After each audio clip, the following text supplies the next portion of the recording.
There is one thing about every product can make or break your business and nobody's talking about it enough.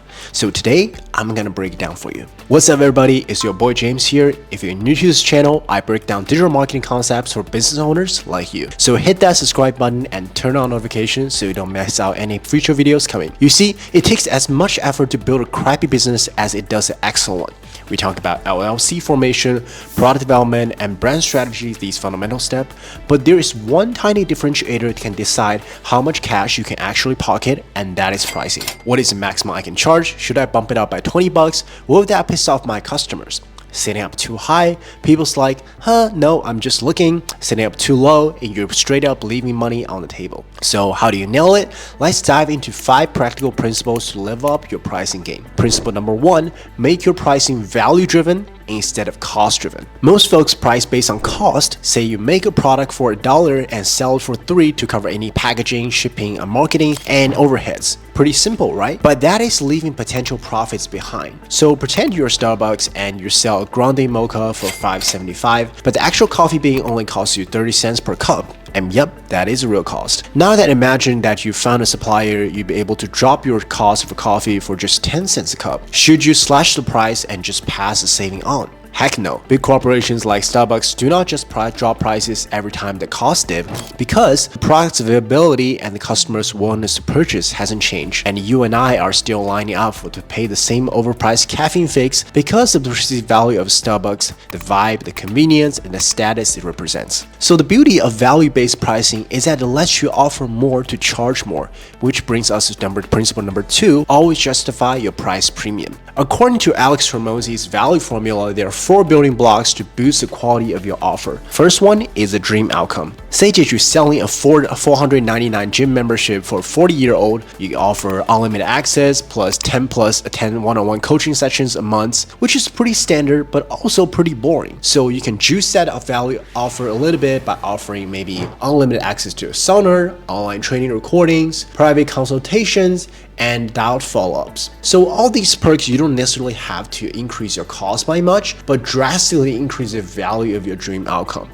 Second, perceived likelihood of achievement. So how likely is a customer to actually hit that dream? Are they getting coached by some fresh out of college sports major who hasn't really worked with anybody, or someone who has been in the industry, a 15-year-old vet who has trained hundreds, and so this stacks the odds that he or she is most likely to get a six-pack. And number 3 and 4, time, delay, and efforts. So these 2 factors you mostly want to eliminate or minimize. People pay premium for any speeds and ease or any easy implementation, and that is why instant weight loss scams and outsells gym memberships, and less sweat, fast result, even though it's all bullshit. So the takeaway here is that unjustified hikes might lose your customer at best or land you in court for serious stuff like medical supplies, grocery, or gas. So always be able to tie your price premium and increase value to a justifiable cost. So funny story I want to share with you. After 2025 California wildfire, displaced residents actually desperately sought temporary housing, creating a surge in demand that some landlords exploited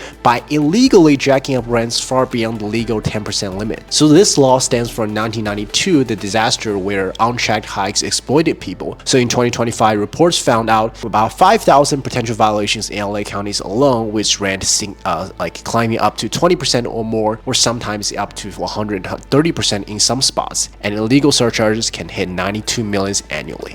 Principle number 3, never sacrifice margin for goodwill alone. I grew up in a Chinese family household, and where the family is all about relationships. From the age of 15, I was helping my dad unloading shipping containers at the dock, and he would always say, like, build good ties with your clients, give a little bit more, be a little bit more generous, and they will be more than likely to spend time with you forever. And it worked to a certain extent. His most loyal customers stayed with him for as long as the business lasts. So yeah, giving away a couple bucks here and there can earn you some long-term business relationships. But this concept only works to a certain extent. I have learned that, because sincerely ask yourself, can you actually build a profitable business by continuously bleeding margin on every sale just to be nice? Like, would a customer keeps coming back to a store that hands out constant goodwill discount, but consistently delivering mediocre quality. So the price is the final barrier to purchase, and discount do closes deals faster, but every dollar off a dollar is gone forever. I was at a Raf's doing my regular routine shop yesterday, and my cart was at a $70 with some eggs and meats, and I was pretty much ready to pay the full price, but like every time the cashier would ask me, do I have a membership card? And I did not get it set up, so every time I would say no. To my surprise, I was still able to use the discount on a store card, which is a pretty cool gesture. I get like $5-6 here and there, but the problem is for Raf's, I was fully ready to pay for the $70 until I was offered otherwise, and that is $5 they could have kept per customer per trip. If assuming every customer likes me, they lose this amount. So in my past 3 years working for Amazon, I have noticed that the brand who discount too often is basically training their customers to expect discount. They're waiting for the next sale instead of buying now. And in a digital world, random kindness does not build relationships as it does in the brick and mortar stores. And that is why for any brands looking to do any brand level discount, I will ask them to be a little more cautious, to do a little more frequently. The bottom line is only to give your margin away if it buys you something real, something greater, such as a first-time buyer, a 12 months commitment, or cross-selling or upselling on a different item in your portfolio. So never just to play nice to pay for that warm, fuzzy feeling, which leads us to the next principle: discount purposefully. So by the end of this year, there's always Black Friday, Cyber Monday upcoming, where all stores, all DTC website is in discount, and customers are in that discovery mind. So by working with 300 brands, I actually realized that about every growing business who grows over 50% each year in revenue are purposely spending their advertising dollar to acquire new customers during the holiday season instead of giving away margins to repeated purchasers. If you're in the CPG space, supplements, drinks, and snacks, your product should speak for itself for any repurchase. Discount heavily in events like Black Friday does have your customers stock up their pantries too quick, and you're depleting your old customers' willingness to purchase in the next 2 to 3 months even, and you got that on a lower margin. So this could be an effective strategy if you're trying to move your units faster by the end of this year, as I would recommend balance it out between acquiring new customers and serving to old customers, since that Black Friday and Cyber Monday are typically the best time for you to discover new buyers and encourage new purchases to your brand. One way you can do that is to turn on exclusive past purchasers option through your online advertising platforms such as Amazon DSP. And I would love to, if you'd love to know more about advanced advertising, I would recommend check out this video right here. Back to business. So there are 3 scenarios where I feel like the investment would pay off. Scenario number 1, doing first-time buyer discount. You start buy the relationship where you get to offer them any incentive for first-time buyers, maybe a subscribe and save coupon. And scenario number 2, bulk sale or any upsell discount. You can buy the commitment. For people who have bought a 7-day trial package to your software, you could offer them a 30-day package or longer for a higher price. For scenario number 3, cross-selling discount, where you get to have the customers who viewed your product, maybe they did not initially buy because you're not interested, try to offer them something else, right? Like a different flavor, a different color, a different tier product. If they're not interested in coffee beans, can you offer them a coffee K-cup? Can you offer them a mug? So there are various different levers you can pull through digital remarketing to tap into your potential lifetime value of your customer. And lastly, not least, principle number 5, have various products to unlock different tiers of customers. So last year I was having a vacation with my girlfriend at Napa Valley, and I actually noticed that the same bottle of wine who